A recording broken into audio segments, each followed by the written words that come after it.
Okay.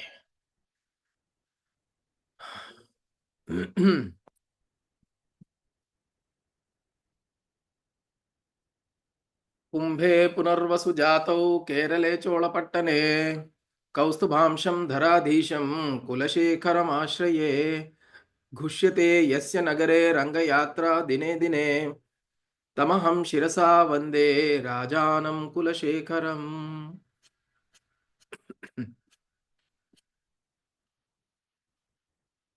23 and 24.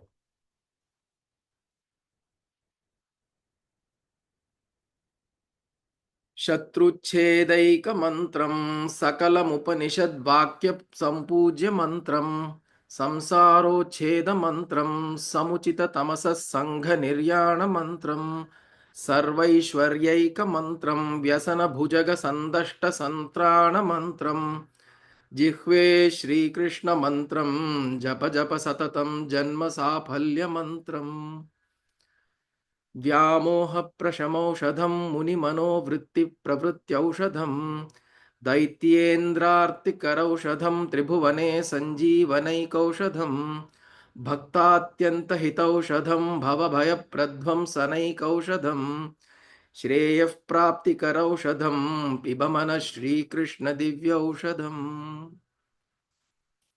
मंत्र औषधम मामा जनमद्री.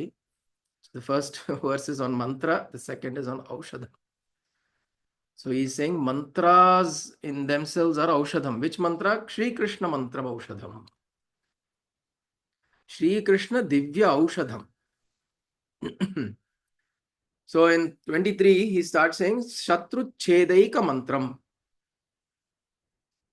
Which so he says Jihve Shri Krishna mantram japa japa satatam janma safalya mantram. Continue to chant this Shri Krishna mantra.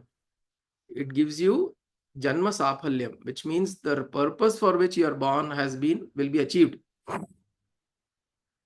The purpose for which you've taken this human birth will be achieved. And he gives the description of the mantra. He says, Shatru Cheda Eka Mantram. This Aika Mantram, wherever it's appearing, it is Eka Mantram. Just because of Sandhi, it is appearing as Aika. But it means Eka Mantram. That means this one mantra, the Sri Krishna mantra, alone is sufficient to do all of this. What? Shatru Cheda. It can destroy all kinds of enemies. All enemies, all kinds of negativities that surround us. This mantra is a remedy to destroy. Cheda. Cheda is to pierce through. To pierce through or to annihilate. Shatru Chedaika mantram. It is not to annihilate somebody you think as your enemy. I don't like this guy at all. Let me use Sri Krishna mantra on him. A lot of times this is something that we always want to use whatever tool is available based on what we think is the right thing. So in fact, even yesterday, yes, Mama? No, Sarva Shatru Vinashanam. Sarva Shatru Vinashanam, exactly. Same Sarva Shatru. So all that Shatru, like even in yesterday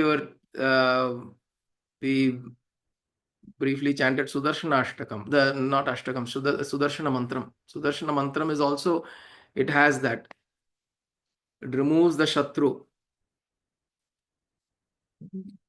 Govindaya, Gopijana Vallabhaya, Paraya Paramapurushaya, Paramantra Yantra Tantra, Aushada, Astra, Shastra, Samhara, Mrityur Moche Moche, Samhara, Samhara.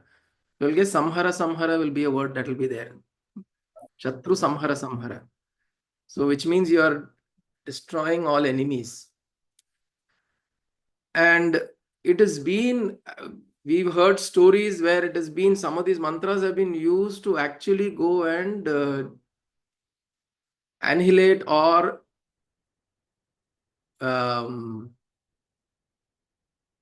destroy somebody we think as our enemy.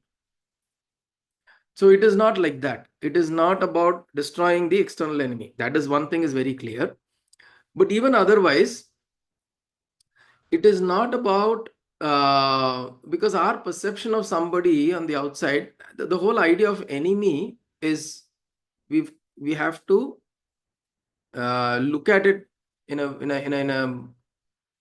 a much more broader sense, because the enemy that you think as an enemy is a friend to somebody, is a father to somebody, a son to somebody, a husband and a wife or a sister or a daughter to somebody, and also a friend to somebody. So which means, is he a universal enemy? The question is this person a universal enemy, or is he, from your perspective, it doesn't work out? It's not working out for me. And hence, so this is where, even as kids, when we teach them, we have to teach them some amount of compassion, some amount of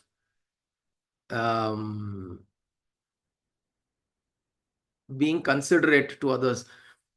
In fact, a very close family friend of ours in Singapore, they've got one child. They've got twins, but the other twin is a special child. It's got complications from birth. But the older one is extremely considerate, very, very caring, very caring. And the children are just about 8-10 years of age. And the father was worried that the first son is so giving and so compassionate and so loving and so caring. So I want him to become tough. I want him to become, to be able to face the world.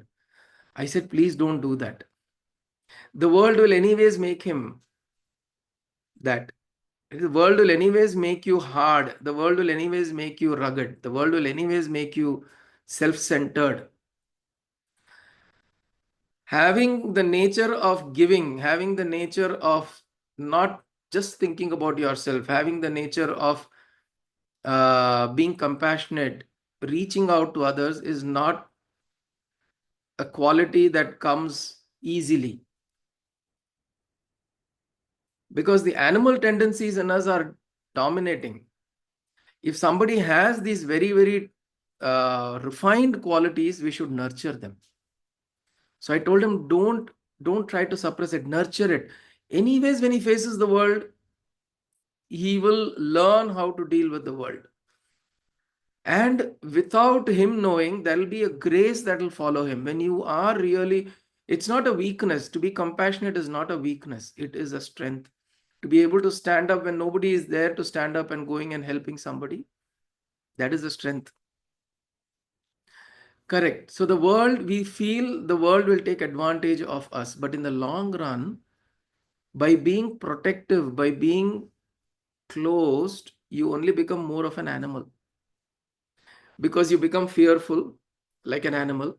You draw boundaries like an animal. You jump over the other or react like an animal. All of these tendencies are naturally there within us, to be territorial, to be protective, to create your own security. To be vulnerable is a human quality. To be compassionate is a human quality. To be loving is a human quality. To be caring is a human quality. It may appear like a weakness. It may appear that the world is out there to come and destroy you, come and take advantage. But if you notice, in the long run, you give it enough time to nurture this quality. Whatever happens, I will maintain my beautiful qualities I have. If you nurture this, in the long run, you will see it will turn out to be far more beautiful. And those people who probably took advantage of you will themselves feel bad. They'll turn around and they'll themselves அவளுக்கு என்ன சொல்றது, they will feel guilty that ஐயோ, I took advantage of this person. It will happen. Initially, it may feel like we are losing, people are taking this thing, that thing, all of that will happen. But for such people, if you stop protecting yourself, there is a greater force that will protect you. Yes, Mama? Mama, you've raised your hand.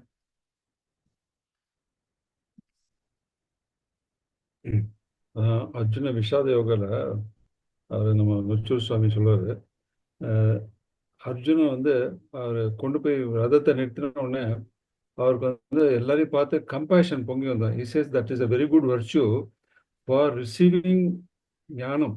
Jnanam. Compassion is very good. Absolutely. Very good. On the other hand, Duryodhana was full of hatred, which he will never receive. He is not receptive for any jnanam at all.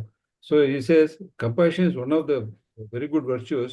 But அதனால வந்து வேற வேற பிரச்சனைகள் வந்து அதை நிவர்த்தி பண்ணிக்கலாம்னு தான் பகவான் வந்து வெயிட் பண்ணிட்டு இருந்தாராம், எல்லாம் சொல்லி முடிக்கட்டும்ட்டு. He says this compassion is a very good virtue அப்படின்னு வருவார். And that is the reason why he was able to receive ஞானம் from Bhagavan. Very, very, very beautiful, Mama. That is so true. When Daya came in his heart, when he had Daya or compassion, Ayyo, my people are going to die, my people. And we are not talking about weakness here. Remember, we are talking about the greatest warrior in the whole of Aryavrata. The greatest warrior is now feeling compassion. So we have to understand our place where we are. We mistake weakness with compassion. Weakness is not compassion. Bayand poi, if you are scared and afraid and you are going away, that is not, we are talking about compassion. We're talking about compassion as an active process, where I feel that I need to extend myself, where I feel that, oh, maybe he is not wrong, where I feel that, oh, maybe what he did it for a reason. When I actively feel that, and then how I engage is a different conversation.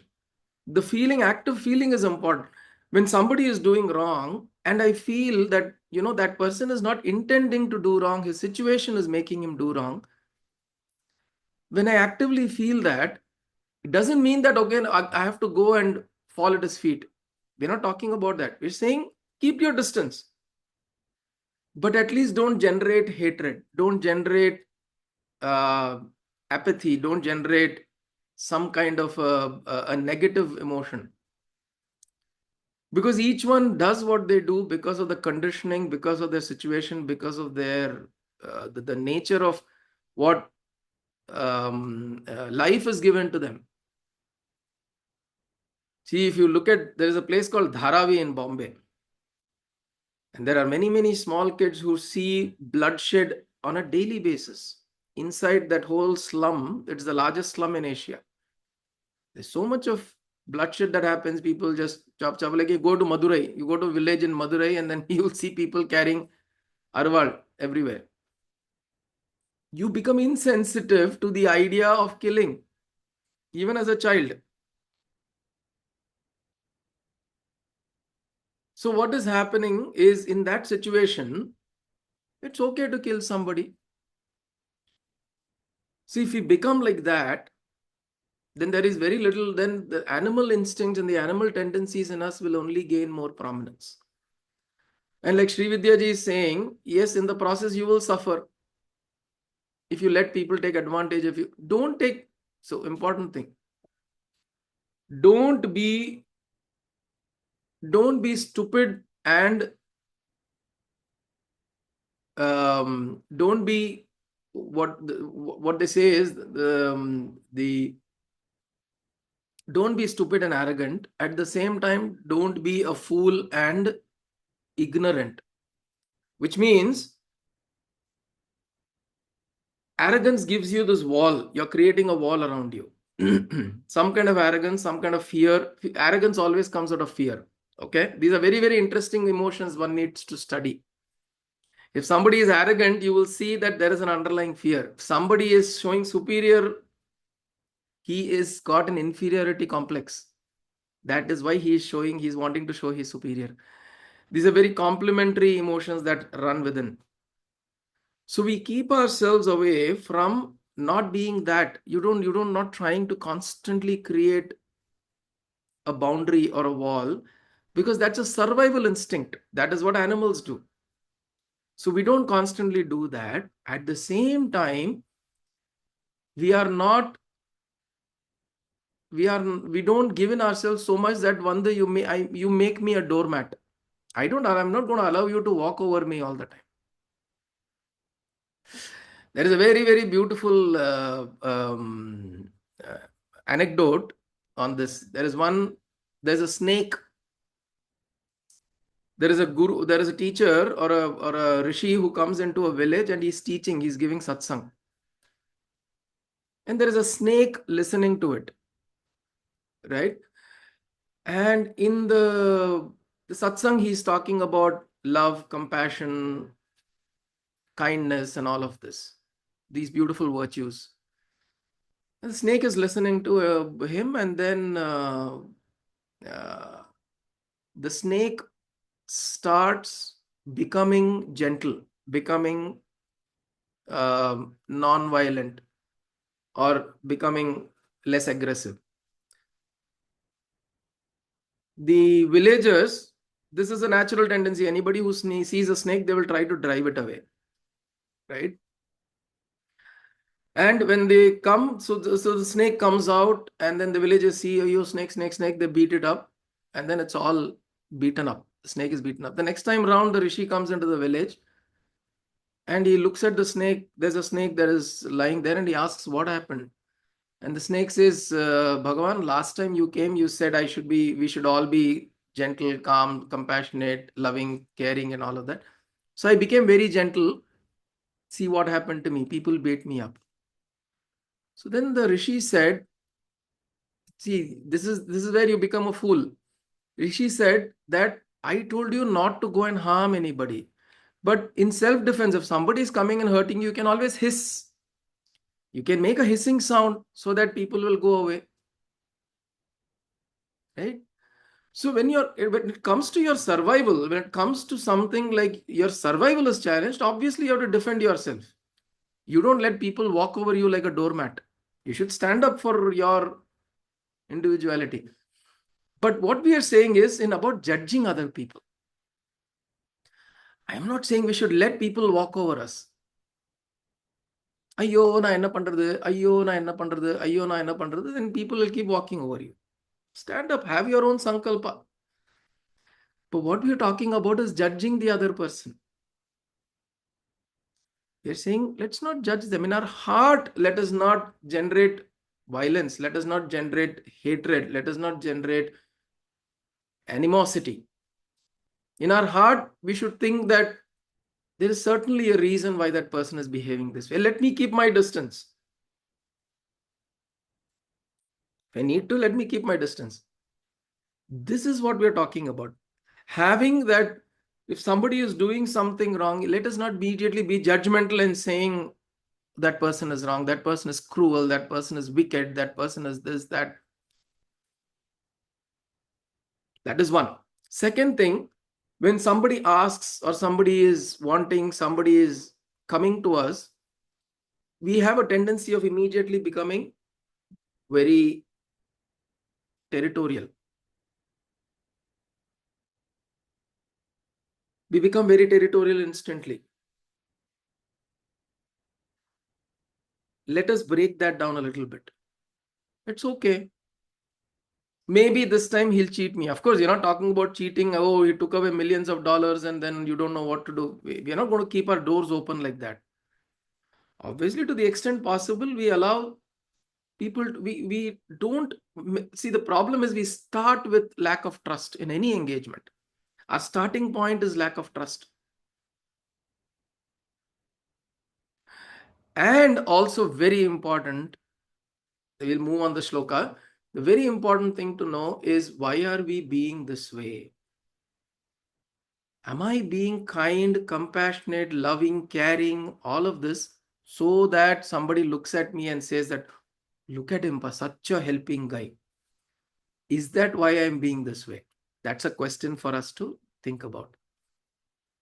Am I being this way so that the world recognizes me as a compassionate guy, as a loving guy? No. If that is the intention, then you will have struggles. You will have problems. You will have suffering because you have you are having, you're transacting, you're being in a certain way so that the world calls you that. If this is your objective, then obviously you will have difficulties. You will have people coming and cheating you, fooling you, making this thing out of you. But if you're wanting to genuinely be that way, then you will see grace operates. If somebody comes and does something to you wrong, or if you feel it is unjust, it is being done, there will be a repercussion to that person. Now, whether you know of it or not doesn't matter. Because understand one thing, we have our karmas to clear anyways. Correct? How else do you clear your karma? The faster way is to be vulnerable. Be vulnerable, but of course, not like the snake getting beaten up. If you have to hiss, hiss and stand back. But be vulnerable in the way that understand the world. There is a good in everybody. Everyone is fundamentally good. They're wanting to be good. The conditions, the situation, they react. Think of yourself as the other person. This is how I am. If I am being so protective, that other person is also being protected. So what is the difference? What has spiritual sadhana given me then better than him? What is satsang given me better than him? Nothing. Then I and he are the same. This is where that this understanding, but it is a process. It is a tapasya. That is why it is called tapasya. It is not easy. It will not be bed of roses. There will be difficulties. But this difficulty is, look at it as though you are clearing your karmic debt. You're clearing off whatever you need to in the process. Because the one important thing to understand, one of my teachers said this, after the age of 60, it becomes very hard to change. It becomes very hard to change. So if from before onwards we don't slowly mold ourselves in this direction, it will become very hard. You'll become obstinate. You'll become hard. You'll become difficult to approach. You'll become difficult to receive.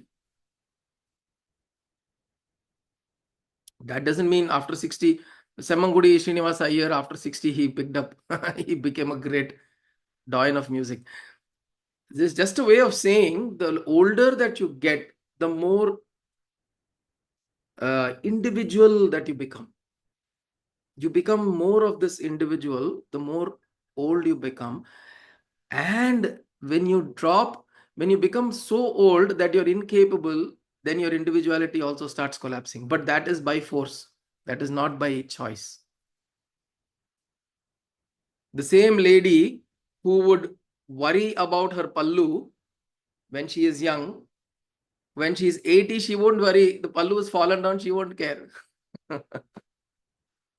Because she's lost sense of individuality. The greater the age, the greater is the unlearning. Correct. There's a lot more unlearning that needs to happen. So, just one word, Shatru, Chedaika Mantram. So the Shatru, let us not look at the world as the Shatru. These tendencies that we develop of being, of generate more and more survival instincts. If life has not taught you to be more caring and loving, then you're not on the spiritual path. If life has made you more careful and more alert and to be worried, to create your own boundaries, if this is what life has taught you, then somebody is asking the other day, what is the measure of being in the spiritual path? This is a measure. If your spiritual sadhana is working, you will know within yourself that you're becoming less judgmental. You're becoming less worried. You're becoming less protective. You're becoming less territorial.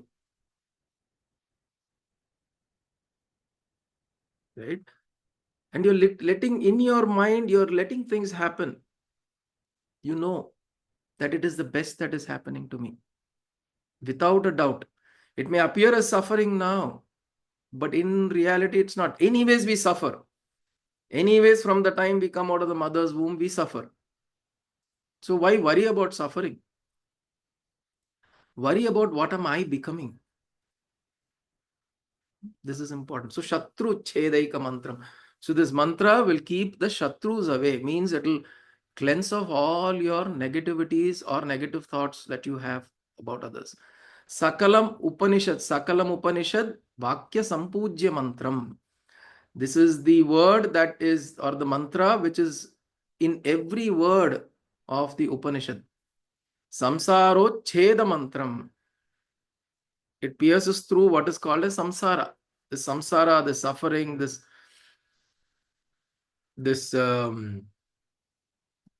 constant worry, anxiety that we have. It cuts through that. Samsaro Cheda Mantra. Samuchita Tamasa. Samuchita. All the tamasa. Tamas is all the ignorance, all darkness. Sangha Niryana Mantram. It removes all of this. This whole mass of darkness that is there, it drives all of that away. What? This mantram. Sarva Aishwarya Eka Mantram. It brings all opulence, all bliss, all joy, all prosperity. Vyasana Bhujaga Sandashta Santrana Mantram. Vyasana Bhujaga. See, this is the serpent or the snake of distress. This distress is a snake. Anxiety is a snake.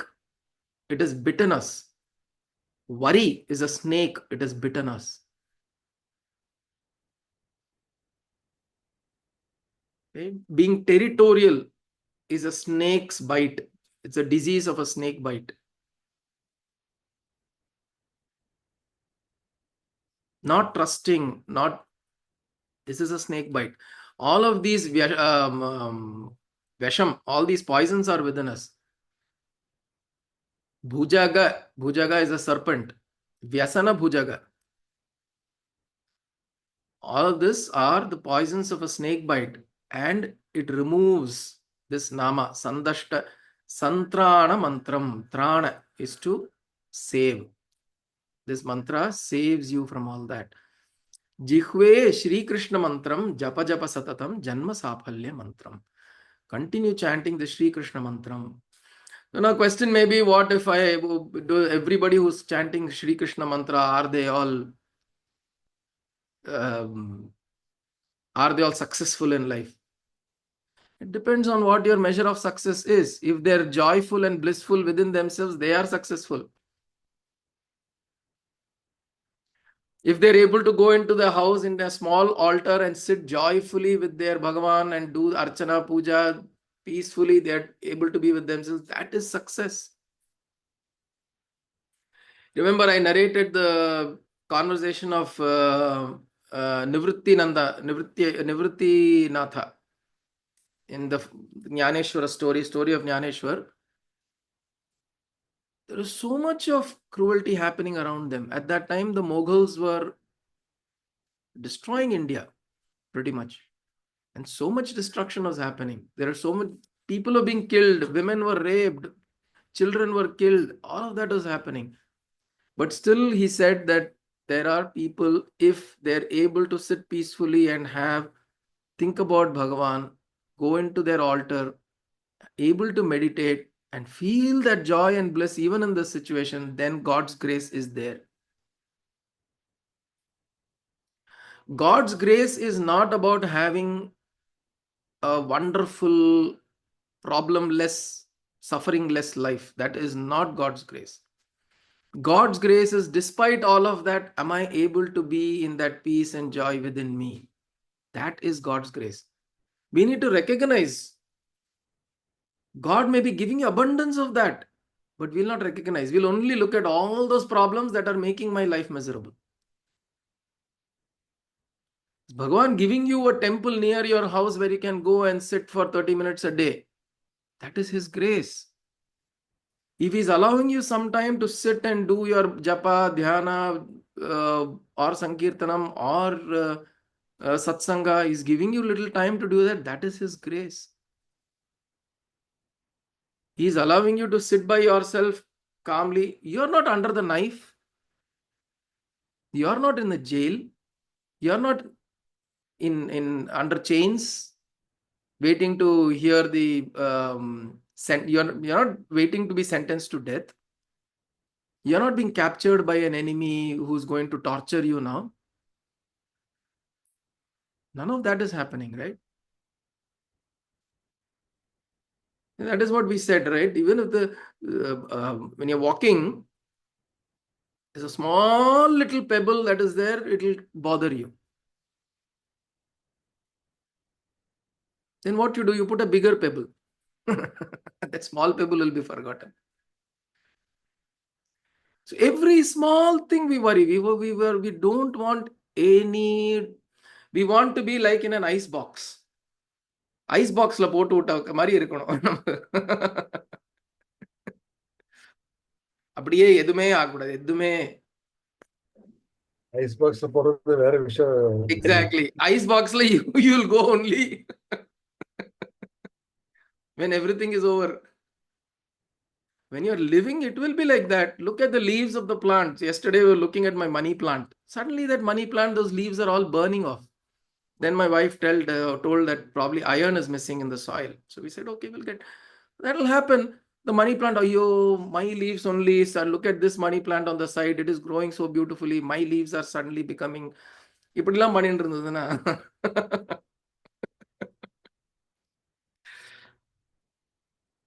this is, forget what is happening in the world around you.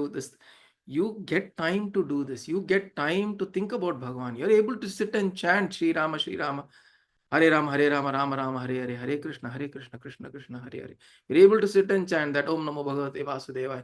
You're able to do that for 10 minutes, 15 minutes, 20 minutes, 30 minutes a day. There are people who can't, who are not able to. This is grace. We use this as the grace that is available to us and go with life. So saying Sri Krishna mantram is the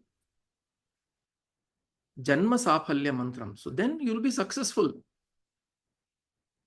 On the outside, people will come and see, Ayyo, so much I can see, so many difficulties the person has, but still I can see joy in the face of the person. When I'm in the presence of the person, I can feel joy. Name one particular guru or master or sannyasi that who is enjoying blissfully just because of material pleasures. When Ramana used to be there, he used to have beetle bites and this bite and that bite. My guru has slept on the platform in train stations. Everybody has suffered, but they didn't make a story out of their suffering. They made story out of their bliss. The joy they're experiencing, that becomes the story, which is why all the sannyasis are called Anandas. Because they are exuberating with that joy. Doesn't matter. Sivananda, when there was no flour and no rice that was available, so they were in an ashram. There were times when there was scarcity of food. A little bit roti that will be there, he will go dip the roti in Ganga Jal and eat that. And he said, so blissful. This is important. The mind needs to come to that. Now, what do you need? The mantram. And what is that mantram now? Becomes the Aushadham. We will just take the next few minutes. 24th verse. Vyamoha prasham Aushadham. This is the Aushadham for all kinds of mental disturbances. Muni mano vritti pravritti Aushadham. It is the medicine for even the sages. Muni, they use this mantra as an Aushadham. Daityendriyarka Aushadham. So it also is an Aushadham for celestials. Devas and Devatas also use Tribhuvane Sanjeevanaika Aushadham. This is like a Sanjeevani, life-saving, life-giving Aushadham. Bhakti Atyanta hita aushadham. All the bhaktas, for all the bhaktas, it is the ultimate good. It does. This aushadham, this is the ultimate aushadham. Don't keep running around um, for your suffering, emotional suffering, mental suffering. Don't keep running around looking. This one, this mantra, Sri Krishna mantram is the greatest aushadham, medicine. Bhava bhaya pradvamsa pradvamsa naik aushadham. Pradvamsana eka aushadham. So this one is the fear of life, fear of living. It removes. This aushadham removes that. Pradvamsa. It removes, destroys. Shreya praptikar aushadham. It does supreme good. Piba mana Shri Krishna vidivya aushadham. O mind, drink of this beautiful Krishna aushadham. So Shri Krishna mantram is the Shri Krishna divya aushadham. So the point is, it is not just doing an activity of chanting, it is also a sankalpa from within. Like yesterday we said, the sankalpa that I want to be joyful, I want to be blissful, I want to be happy, I want to feel and experience joy all the time. Despite the world or the situation outside is making me cry, making me distressed, making me worry, making me fearful, despite that I want to be joyful. Can we take that sankalpa? Only then these aushadhams will work, right? Otherwise, it is like popping in a pill and then going to the toilet. Even before it assimilates and works, it will go out. Or you're applying that aushadham somewhere and you're putting water and washing it off. It's like that. And my guru says you milk a cow, you take a lot of effort to milk a cow, you fill the pail of milk, and then you kick the pail of milk. All the milk will be gone.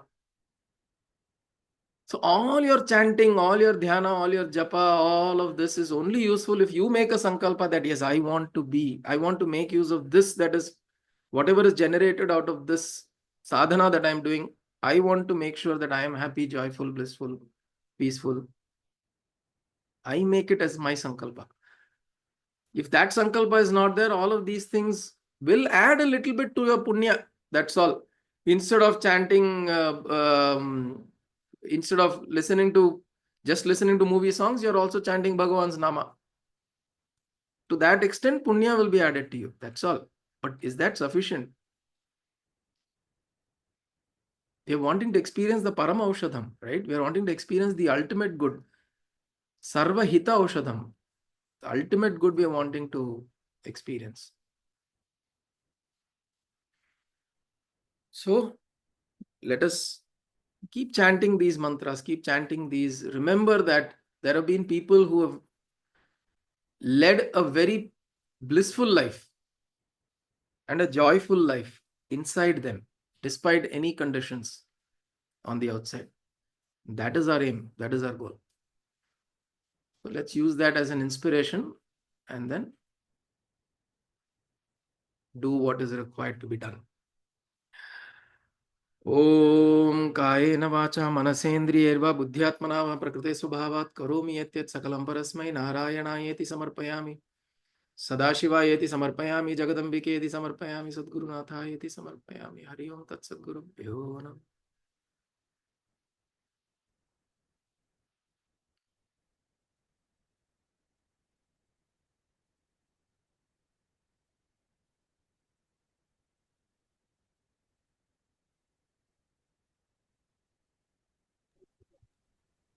Hari Om